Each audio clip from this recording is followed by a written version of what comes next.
To all students, आज हम परिसंचरण तंत्र यानी सर्कुलेटरी सिस्टम की बात करेंगे। हम सभी लोग जानते हैं कि सजीवों के शरीर में विभिन्न जैविक क्रियाएं होती रहती हैं। कौन कौन सी जैविक क्रियाएं होती हैं? पाचन, श्वसन, उत्सर्जन, ये सभी जैविक प्रक्रियाएं होती हैं। इन जैविक क्रियाओं को संपन्न कराने के लिए कोशिकाओं, ऊतकों, अंगों तथा अंग तंत्रों तक ऑक्सीजन, भोजन व अन्य आवश्यक पदार्थों का पहुंचना बहुत जरूरी होता है। अब जैसे एक एग्जाम्पल लें, हम भोजन खाते हैं, उस भोजन का पाचन होता है, अवशोषण होता है और स्वांगीकरण होता है। फिर उसके बाद बहिक्षेपण की क्रिया होती है। ये हम पिछले वीडियो में पढ़ चुके हैं। तो अब भोजन जो हमने खाया है वह पूरे शरीर में पहुंचना बहुत ज़रूरी है, ठीक है, क्योंकि पूरे शरीर में ऊर्जा की आवश्यकता है। इसलिए भोजन का पूरे शरीर में पहुंचना बहुत ज़रूरी है। और ये भोजन किसके द्वारा पहुंचता है? रक्त के द्वारा पहुंचता है, ठीक है। इसी प्रकार से हम लोग ऑक्सीजन ग्रहण करते हैं। ऑक्सीजन भी प्रत्येक कोशिका तक, शरीर में खरबों की संख्या में कोशिका हैं और प्रत्येक कोशिका को ऑक्सीजन की ज़रूरत है। ये ऑक्सीजन भी रक्त के द्वारा शरीर के विभिन्न भागों में पहुँचती है, ठीक है। तो ये कार्य कौन करता है? ये कार्य करता है परिसंचरण तंत्र, ठीक है। इसी प्रकार जो अन्य दूसरे आवश्यक पदार्थ हैं उनका भी पहुंचना बहुत जरूरी है। इसके अलावा जो शरीर में अपशिष्ट पदार्थ बन रहे हैं, जैसे श्वसन के दौरान कार्बन डाइऑक्साइड बन रही है या मलमूत्र आदि, ये सब भी निकलना अति आवश्यक है शरीर से। और ये कार्य भी कौन करता है? ये कार्य भी परिवहन तंत्र या परिसंचरण तंत्र द्वारा संपन्न होता है।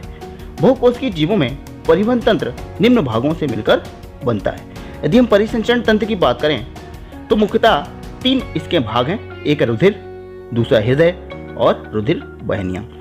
हम बात करें इन इंग्लिश में क्या कहते हैं? रुधिर, ब्लड, हार्ट, HART हार्ट, और रुधिर वाहिनियां, ब्लड वेसल्स, ठीक है। तो सबसे पहले रुधिर की बात करते हैं। एक प्रश्न के द्वारा समझते हैं रुधिर क्या है, इसका संगठन क्या है। संगठन नहीं होता, संगठन। संगठन क्या है और इसके कार्यों का वर्णन कीजिए। अगर हम रुधिर की बात करें तो रुधिर एक तरल संयोजी ऊतक है, यानी फ्लूइड कनेक्टिव टिश्यू है। रुधिर क्या है? एक तरल संयोजी ऊतक है। तरल क्यों है? क्योंकि हम रक्त को जानते हैं, वो उसमें बहने का गुण होता है और तरल अवस्था में दिखाई देता है। संयोजी ऊतक क्यों कह रहे हैं? क्योंकि पूरे शरीर में विभिन्न अंगों में हमारा रक्त बहता है, एक तरह से जोड़ने का कार्य करता है। इसलिए रुधिर एक तरल संयोजी ऊतक है। इसके तरल द्रव को प्लाज्मा कहते हैं, जो पीले रंग का होता है, तथा उसमें पाई जाने वाली कोशिकाएं या कणिकाएं रुधिर कणिकाएं कहलाती हैं। तो रक्त के 2 भाग होते हैं, एक प्लाज्मा होता है, ठीक है, और एक क्या होता है? रुधिर कणिकाएं होती हैं।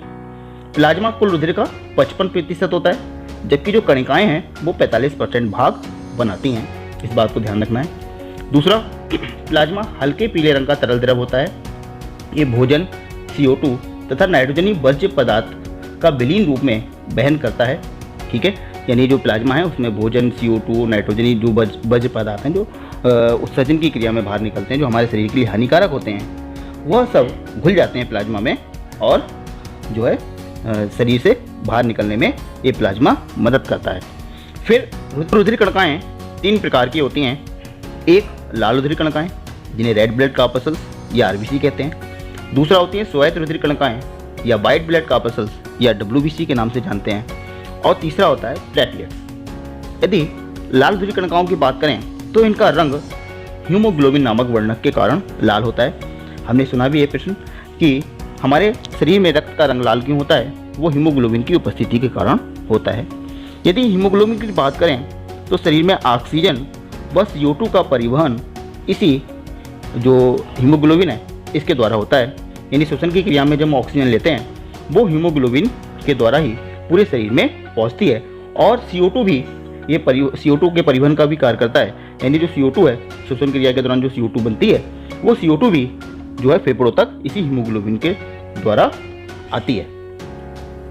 WBC की बात करें तो WBC हमारे शरीर का प्रतिरक्षा तंत्र बनाती हैं, बीमारियों से लड़ने में मदद करती हैं, ठीक है। यानी हमारे शरीर की आर्मी है।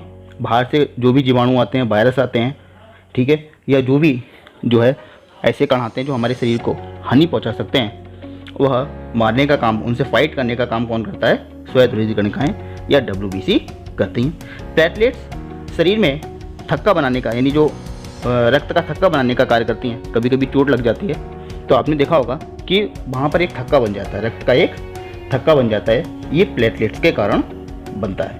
ठीक है, प्लेटलेट्स रक्त का थक्का बनाने में मदद करती हैं। यदि हम मानव शरीर में रुधिर की मात्रा की बात करें तो मानव शरीर में शरीर के भार का 7 से 8% रक्त होता है। यदि कोई 50 किलोग्राम का मनुष्य है तो उसमें रक्त की मात्रा लगभग 3.5 से 4 लीटर होगी। रुधिर का लाल रंग हमने बताया था हीमोग्लोबिन के कारण होता है। रुधिर के और दूसरे कार्यों की बात करें तो पहला कार्य तो हमने बता दिया था कि शरीर में ऑक्सीजन का परिवहन करता है, CO2 को एकत्रित करके उसे फेफड़ों तक पहुंचाने का काम करता है। तीसरा रुधिर भोजन, ऑक्सीजन तथा वज्र पदार्थों का हमारे शरीर में वहन करता है। यानी जो हमारा जो भोजन है, जिसका पाचन क्रिया में जो है पाचन होता है, अवशोषण होता है और स्वांगीकरण होता है, तो ये जो पचा हुआ भोजन है वह पूरे शरीर में इसी रक्त के द्वारा शरीर के अलग अलग अंगों में जाता है, ऑक्सीजन का भी परिवहन करता है। और जो वेस्ट मटेरियल, यानी जो विभिन्न प्रक्रियाओं के दौरान, जैसे श्वसन के दौरान CO2 बनी है और उत्सर्जन के दौरान जो है यूरिन बनी है, उसका सबका जो है परिवहन कौन करता है? ये रुधिर करता है। परिसंचरण तंत्र की बात कर रहे थे, तो परिसंचरण तंत्र में रुधिर के बाद आता है हृदय। परिसंचरण तंत्र में हृदय मुख्य अंग है और हम ह्यूमन हार्ट्स के बारे में पहले थोड़ी जानकारी प्राप्त करेंगे। तो हृदय क्या है? हृदय हमारे शरीर का पंपिंग अंग है। क्या है? पंपिंग यानी जो पंप करता है वह अंग है। हमने देखा होगा कि हमारे घरों में एक मोटर लगी होती है। तो मोटर क्या काम करती है कि वो पानी को खींचती है पाइप से, जो मेन पाइपलाइन होती है उससे पानी को खींचती है और पूरे घर में जो है पानी की सप्लाई पाइप में करती है। वैसे ही हमारे शरीर में हृदय होता है, ये क्या करता है? रक्त को पंप करने का कार्य करता है, यानी एक पंपिंग अंग होता है। ठीक है, इसकी संरचना की बात भी करेंगे, लेकिन इसके विषय में एक पहले सामान्य जानकारी। हम हृदय की बात करें तो ए ह्यूमन हार्ट इज रफली the size of large fist. Fist का मतलब होता है जो हमारी मुट्ठी है, हमारी मुट्ठी के आकार का जो है हमारा हृदय होता है। अगर आप अपनी मुट्ठी को बंद कर लीजिए तो हमारा हार्ट भी सेम उसी आकार का होता है। The heart weighs between about 10 to 12 ounces या 200 से 80 से 340 gram in man and 8 to 10 ounces 230 to 280 grams in women. अगर हार्ट के वजन की बात करें तो ये 280 से 340 ग्राम पुरुष में होता है, और यदि महिला की बात करें तो 230 से 280 ग्राम वुमेन में होता है। ठीक है, the heart beats about 1 lakh times per day, about 3 billion beats in lifetime. हम जानते हैं कि हमारा हृदय लगभग 60 से 80 बार एक मिनट में 60 से 80 बार धड़कता है। किसमें? एडल्ट, जो यानी जो वैक्स एक मनुष्य होता है जिसकी उम्र 18 से ऊपर होती है, उसका हृदय 60 से 80 बार प्रति मिनट धड़कता है, जिसे हम हार्ट बीट कहते हैं। यदि हार्ट बीट की बात करें तो एक दिन में हमारा हृदय कितनी बार धड़कता है? 1 लाख बार। और अगर पूरे जीवन की बात करें तो 3 बिलियन बीट्स हमारा हार्ट धड़कता है। एक यहाँ पे फैक्ट्स और है, जो newborns hearts beat faster and adult hearts about 70 to 190 beats per minute. यदि जो नया बच्चा जो पैदा होता है उसकी जो हार्ट बीट है, उसकी जो हृदय की धड़कन है, वो एक वैक्स मनुष्य की तुलना में तेज होती है, यानी तेज गति से वो उसका हार्ट धड़कता है। और वो पर मिनट कितनी बार धड़कता है? 70 से 190 बीट्स पर मिनट, यानी 70 से 190 बार प्रति मिनट धड़कता है। ठीक है, ये पॉइंट छोड़ देते हैं हम, ये वाला पॉइंट पढ़ते हैं। The heart is located in the centre of chest, usually pointing slightly left. यदि हम बात करें हमारा हृदय कहाँ स्थित होता है, तो हमारा जो हृदय है वो बक्ष गुहा में, यानी चेस्ट कैविटी में स्थित होता है, दोनों फेफड़ों के बीच में। ये दोनों फेफड़े होते हैं यहाँ पर, तो दोनों फेफड़ों के बीच में जो है हमारा हृदय होता है, और ये हल्का सा जो है लेफ्ट साइड में होता है, यानी बाईं तरफ स्थित होता है। ठीक है, के बाद your heart is capable of pumping blood to almost all of the body 75 trillion cells. जो हमारे शरीर में एक जो मनुष्य होता है उसके शरीर में लगभग 75 ट्रिलियन सेल्स होती हैं, कोशिकाएं होती हैं। तो हमारा हृदय प्रत्येक कोशिका तक रक्त को पंप करने के लिए क्षमतावान होता है। छठा पॉइंट है the lub dub sound of heart beat is sound made up by 4 valves present in the hearts. Heart में 4 वाल्व्स उपस्थित होते हैं और एक जो साउंड हमारे हार्ट में जो सुनाई देता है, यदि आप स्टेथोस्कोप से अपना हार्ट का साउंड सुने तो लव्ड अप का जो साउंड सुनाई देता है वो इन्हीं वाल्व्स के द्वारा सुनाई देता है, वाल्व्स की उपस्थिति के कारण सुनाई देता है। जब हम इसकी संरचना की बात करेंगे तो इसके विषय में और अधिक चर्चा करेंगे। Heart does the most physical work of any muscles in your body during a life time. यदि हम अपने हार्ट्स की बात करें तो इसकी जो मसल्स हैं यानी मांसपेशियाँ हैं वह जीवन भर सबसे अधिक ज़्यादा कार्य करती हैं, यानी जो सबसे ज़्यादा भौतिक कार्य जो करती हैं वो कौन करती हैं? हार्ट की मसल्स करती हैं, बिना रुके करती हैं और बिना थके करती हैं। ठीक है, हमेशा हमारा हृदय कार्यरत रहता है। तो सबसे बिजी ऑर्गन हो गया हमारे शरीर का। फिर your heart starts functioning right from the day you are an 4 month fetus in your mom's wombs. आपका हार्ट कब से कार्य करना स्टार्ट करता है? जब आप 4 महीने के थे और अपनी मम्मी के गर्भ में थे, तब से हमारा हार्ट कार्य कर रहा है। तो ये इम्पॉर्टेंट फैक्ट्स है। और एक लास्ट है, a women's heart typically beats faster than a men's heart. यदि हम एक महिला का हृदय की धड़कन की बात करें तो वो तेज़ी से धड़कती है, किसकी तुलना में? एक मैन हार्ट्स की तुलना में, मनुष्य के हृदय की तुलना में जो वुमेन का हार्ट होता है वो तेज़ी से धड़कता है। स्टूडेंट्स, हम हृदय की संरचना की बात करते हैं। चित्र में हम हृदय की संरचना देख रहे हैं। हृदय एक पंपिंग अंग है जो शरीर में रक्त को पंप करने का कार्य करता है। यदि हम हृदय की बात करें तो इसके बाहर वाली जो एक परत होती है, मोटी परत होती है, जिसे हम कहते हैं पेरिकार्डियम। क्या कहते हैं? पेरिकार्डियम के नाम से जानते हैं। और इसी पेरिकार्डियम के अंदर एक तरल पदार्थ भरा होता है जिसे पेरिकार्डियम फ्लूइड कहते हैं। ये पेरिकार्डियम फ्लूइड क्या करता है? जो हमारा हृदय है उसे बाहरी आघात से बचाता है, यानी अंदर हृदय में चोट न लगे, इसलिए ये पेरिकार्डियम फ्लूइड इसमें भरा होता है। हृदय की संरचना की बात करें तो मनुष्य के हृदय में 4 कक्ष होते हैं। आप 4 कमरे देख रहे होंगे जिन्हें कहते हैं दायां अलिंद, बायां अलिंद, दायां निलय और बायां निलय। ठीक है, बीच में एक विभाजिका होती है जो हृदय को 2 भागों में बांटती है। ये भाग दायां भाग हो गया और ये भाग बायां भाग हो गया। हृदय के बाएं भाग में आप लाल रंग का रक्त देख रहे होंगे। ये रक्त आपका शुद्ध रक्त है जिसमें ऑक्सीजन की मात्रा अधिक है। और जो बाएं भाग में आप ब्लू रंग से जो है यानी नीले रंग से जो है रक्त को देख रहे हैं, ये अशुद्ध रक्त है, यानी इसमें ऑक्सीजन की मात्रा कम है, कार्बन डाइऑक्साइड की मात्रा ज़्यादा है। तो 4 कक्ष हो गए, दायां अलिंद, बायां अलिंद, दायां निलय और बायां निलय। यदि हम सबसे पहले बात करें तो फेफड़ों से शुद्ध रक्त फुफ्फुस सिराओं के द्वारा, यानी जो फुफ्फुस सिराएं हैं इनके द्वारा बाएं अलिंद में प्रवेश करता है। फुफ्फुस सिराओं को इंग्लिश में कहते हैं पल्मोनरी वेन। ठीक है, तो यहाँ पर फेफड़े होते हैं और उन फेफड़ों से जो रक्त है वो फुफ्फुस सिराओं के द्वारा बाएं अलिंद में आता है। तो जब ये बाएं अलिंद में आता है तब क्या होता है कि बायां अलिंद रिलैक्स पोजीशन में होता है, यानी आराम की स्थिति में होता है। और रक्त जब बाएं अलिंद में भर जाता है तो बाएं अलिंद में क्या होता है कि रक्त का दबाव बढ़ जाता है।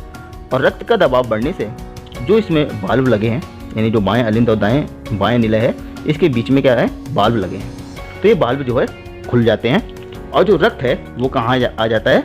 वह जो है बाएं निलय में आ जाता है। ठीक है, तो बाएं अलिंद में रक्त का दबाव बढ़ा, जिससे ये जो वाल्व आपको दिखाई दे रहे हैं ये खुल जाते हैं और रक्त बाएं अलिंद से बाएं निलय में आ जाता है। तो यहाँ पर जो वाल्व हैं उनका मुख्य काम है कि ये बैक फ्लो को रोक रहे हैं, यानी जो रक्त है वो वापस अलिंद में नहीं जाएगा। यानी बाएं निलय में जब रक्त आ जाएगा तो वो दोबारा बाएं अलिंद में नहीं जाएगा, बाएं निलय में जो रक्त आ जाएगा वो वापस बाएं अलिंद में नहीं आएगा। तो ये कार्य कौन कर रहा है? ये कार्य कर रहे हैं हमारे वाल्व। अब रक्त कहाँ गया? बाएं निलय में आ गया। ठीक है, बाएं निलय में जब रक्त भर रहा था तब तो ये रिलैक्स पोजीशन में था, लेकिन जब इसमें रक्त भर गया, भाई कोई चीज़ भर जाती है तब क्या होगा? उसमें दबाव बढ़ जाएगा और दबाव जब बढ़ेगा तो ये कहाँ जाएगा रक्त? ये रक्त जो है महाधमनी में चला जाएगा। ठीक है, यानी महाधमनी को इंग्लिश में कहते हैं ऑर्टा में चला जाएगा। ठीक है, तो हम देखेंगे कि बाएं निलय से महाधमनी में जब रक्त जाता है तब भी वाल्व लगे हुए हैं यहाँ पर, इन्हें अर्धचंद्राकार वाल्व कहते हैं। और ये वाल्व कब खुलते हैं? जब बाएं निलय में रक्त का प्रेशर बढ़ता है तब ये वाल्व जो है खुल जाते हैं और रक्त कहाँ आ जाता है? महाधमनी में आ जाता है। अब जब रक्त महाधमनी में आ गया तो रक्त फिर महाधमनी से कहाँ जाता है? रक्त जो है महाधमनी से जो है शरीर के सभी भागों में जाता है। कहाँ जाता है? शरीर के सभी भागों में जाता है, यानी महाधमनी है, इससे रक्त शरीर के सभी भागों में चला जाता है। ठीक है। अब श्वसन की प्रक्रिया होती है तो उसी रक्त में कार्बन डाइऑक्साइड की मात्रा बढ़ जाती है और रक्त कैसा हो जाता है? ऊतक, जो ऊतक है हमारे, उनमें रक्त कैसा हो जाता है? रक्त अशुद्ध हो जाता है, यानी उसमें कार्बन डाइऑक्साइड की मात्रा बढ़ जाती है और ऑक्सीजन की मात्रा कम हो जाती है। इसलिए अब क्या होगा कि वो अशुद्ध रक्त फिर से हृदय में आता है। और कहाँ से आता है? जो शरीर के ऊपरी भाग में महाशिरा है और शरीर के निचले भाग में महाशिरा है। आप देख रहे होंगे दो द्वार हैं, दो ये चैनल हैं, इनके द्वारा जो अशुद्ध रक्त है वो कहाँ आता है? सबसे पहले आपके दाएं अलिंद में आता है। कहाँ आता है? दाएं अलिंद में। कहाँ से? महाशिरा से, ऊपरी महाशिरा और निचला महाशिरा। इसे इंग्लिश में कहते हैं सुपीरियर वीना कावा, सुपीरियर वीना कावा, और इसे कहते हैं इन्फीरियर वीना कावा। ठीक है।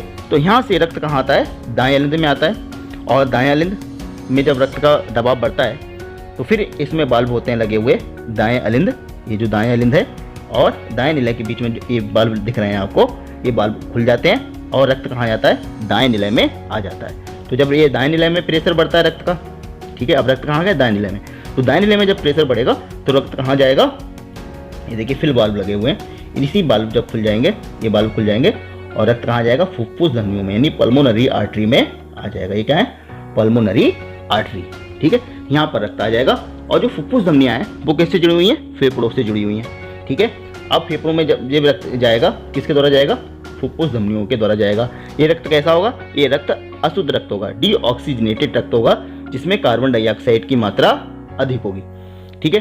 तो CO2 युक्त जो रक्त है, यानी डीऑक्सीजनेटेड रक्त है, अब वो कहाँ आ जाएगा? वो आ जाएगा आपका फेफड़ों में। ठीक है। तो जो डीऑक्सीजनेटेड फेफड़ों में क्यों आया? क्योंकि अब वहाँ पर ऑक्सीजन उसे मिल जाएगी, वो फिर से कैसा हो जाएगा? ऑक्सीजनेटेड हो जाएगा, यानी कैसा हो जाएगा?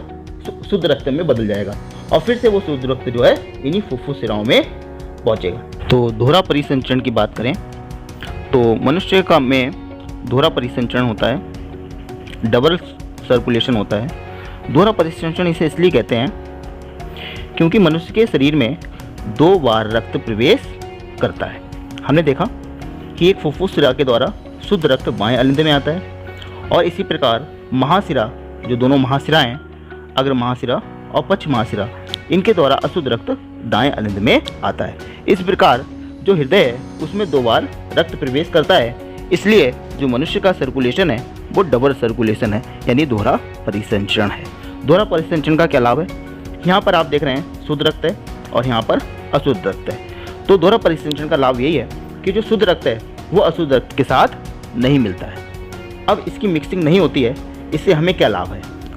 देखिए, जितने भी मैमल्स हैं, यानी स्तनधारियों की बात करें, हम लोग भी स्तनधारी वर्ग में आते हैं, वो कैसे होते हैं? वार्म ब्लडेड होते हैं। वार्म ब्लडेड एनिमल्स हैं, नोट कर लीजिएगा, बहुत इंपॉर्टेंट फैक्ट बता रहे हैं आपको। वो कैसे हैं? वार्म ब्लडेड एनिमल्स हैं। वार्म ब्लडेड एनिमल्स कौन से होते हैं? वार्म ब्लडेड एनिमल्स वे एनिमल्स होते हैं जिनका ताप, जिनके शरीर का ताप वातावरण के ताप के अकॉर्डिंग बदलता नहीं है, बल्कि नियत रहता है, एक समान ताप रहता है। हम एक लाइन में कहें तो उनके शरीर का ताप एक समान रहता है। जैसे हमारे शरीर का जो नॉर्मल टेम्परेचर है वो कितना है? 30 डिग्री सेल्सियस है। इसे फ़ारेनहाइट में करें तो 98.6 डिग्री फ़ारेनहाइट है। हमारे शरीर का टेम्परेचर हमेशा इतना ही रहेगा, चाहे वातावरण का टेम्परेचर 0 डिग्री सेल्सियस ही क्यों ना हो जाए। हमारे शरीर का ताप, एक स्वस्थ मनुष्य के शरीर का ताप हमेशा 37 डिग्री सेल्सियस या 98.6 डिग्री फ़ारेनहाइट रहेगा। और इस ताप को नियत रखने में शरीर को अधिक मात्रा में ऊर्जा की आवश्यकता होती है। तो अधिक ऊर्जा की आवश्यकता होती है, इसलिए जो रक्त है वह उसकी मिक्सिंग नहीं होनी चाहिए। ठीक है। जो शुद्ध रक्त है उसमें ऑक्सीजन का अमाउंट ज़्यादा होता है और वह ज़्यादा ऊर्जा को जनरेट करता है, इसलिए इसकी मिक्सिंग टॉलरेट नहीं होनी चाहिए। और हमारा शरीर भी, हमारा जो शरीर का हृदय है वह भी इसी तरह से कार्य करता है। लेकिन हम कुछ जीव देखें, जैसे जो मछली का हृदय है उसमें 2 ही कक्ष होते हैं, ठीक है। और हृदय में एक ही बार रक्त प्रवेश करता है। किसकी बात हम कर रहे हैं? मछली की। तो वहाँ पर क्या होता है, मछली के हृदय में क्या होता है कि उसके रक्त में केवल अशुद्ध रक्त ही पाया जाता है, ठीक है। और इसलिए हम उसके हृदय को वीनस हार्ट या अशुद्ध हृदय वाला रक्त कहते हैं, क्योंकि उनके शरीर का ताप जो है वातावरण के ताप के अनुसार बदलता रहता है। इसी तरह से जो है आपका किस में होता है? एम्फीबियंस में होता है, उभयचरों में होता है, जैसे मेढक जैसे जीव हैं उनमें होता है, ठीक है। तो हृदय की संरचना समाप्त हुई और अगले वीडियो में हम रुधिर दाब के विषय में पढ़ेंगे।